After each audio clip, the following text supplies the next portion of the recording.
بسم اللہ الرحمن الرحیم۔ کفارے کا مسئلہ یہ تھا کہ اگر کسی آدمی نے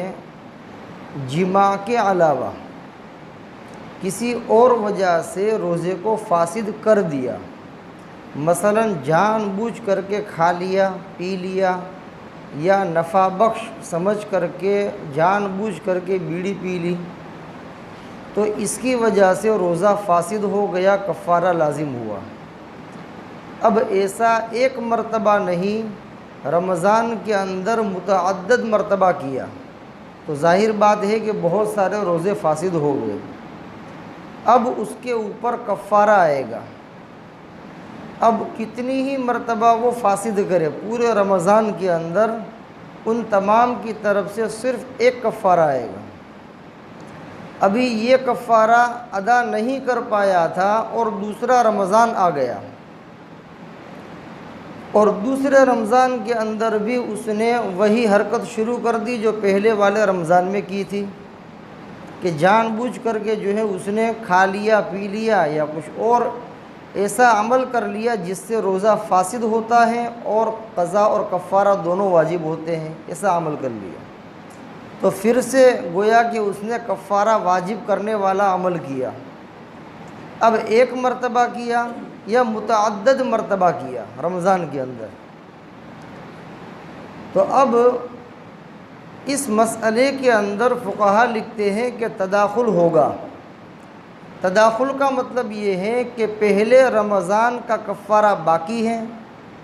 اور دوسرے رمضان کے اندر ایسی حرکت کر لی جس سے کفارہ واجب ہوا، تو اب دونوں رمضان کے الگ الگ کفارے نہیں ہوں گے، بلکہ دونوں رمضان کے ملا کر کے صرف ایک کفارہ اس کو نکالنا پڑے گا۔ تداخل یہ مفتابی قول ہے کہ دونوں رمضان کے روزوں کی طرف سے صرف ایک کفارہ کافی ہوگا۔ اگر مان لو کہ وہ تیسرے رمضان میں بھی اس طرح کرتا رہا، چوتھے رمضان میں بھی اس طرح کرتا رہا، تو کتنے ہی رمضان ایسا کر لے، تمام رمضان کے روزوں کی طرف سے صرف ایک کفارہ کافی ہو جائے گا۔ لیکن یہ اس صورت میں جب کہ جماع نہ کیا ہو، جماع کے علاوہ کوئی اور کام کیا ہو جس کی وجہ سے کفارہ لازم ہوا ہو۔ لیکن اگر اس نے جماع کر لیا ہے پہلے رمضان میں، ایک مرتبہ کیا یا متعدد مرتبہ کیا، تو گویا پہلے رمضان کے اندر اس نے جماع کے ذریعے سے روزوں کو فاسد کیا اور کفارہ لازم کیا، تو اب پہلے رمضان کے اندر کتنی ہی مرتبہ وہ جماع کے ذریعے سے روزوں کو فاسد کرے، صرف ایک کفارہ آئے گا، پورے رمضان کے اعتبار سے ایک کفارہ۔ لیکن یہ کفارہ باقی تھا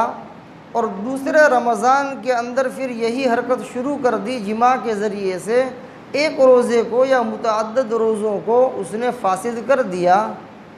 تو اب یہاں دوسرے رمضان کے اندر دوسرے رمضان کے تمام روزے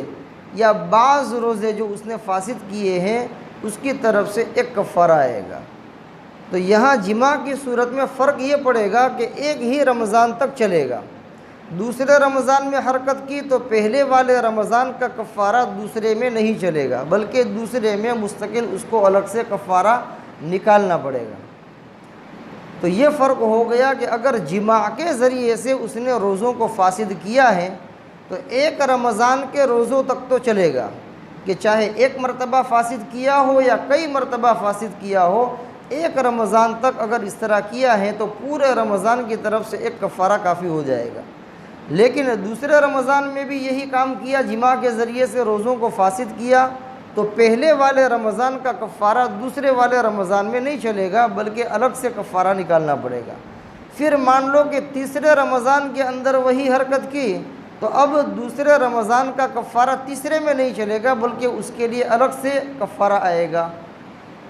تو یہ مفتابی قول ہیں اور معتمد علیہ قول ہیں، اور اس میں لوگوں کے لیے سہولت بھی ہے کہ 2 رمضان کے اندر اگر اس طرح کیا اور جماع کے علاوہ کسی کام کے ذریعے سے روزہ فاسد کیا تو دونوں رمضان کے درمیان تداخل ہوگا اور دونوں کی طرف سے ایک کفارہ کافی۔ اور جماع کے ذریعے سے فاسد کیا تو تداخل نہیں ہوگا، بلکہ دونوں کا حساب الگ رہے گا، پہلے رمضان کا کفارہ الگ، دوسرے کا کفارہ الگ، تیسرے میں کیا تو اس کا کفارہ الگ رہے گا۔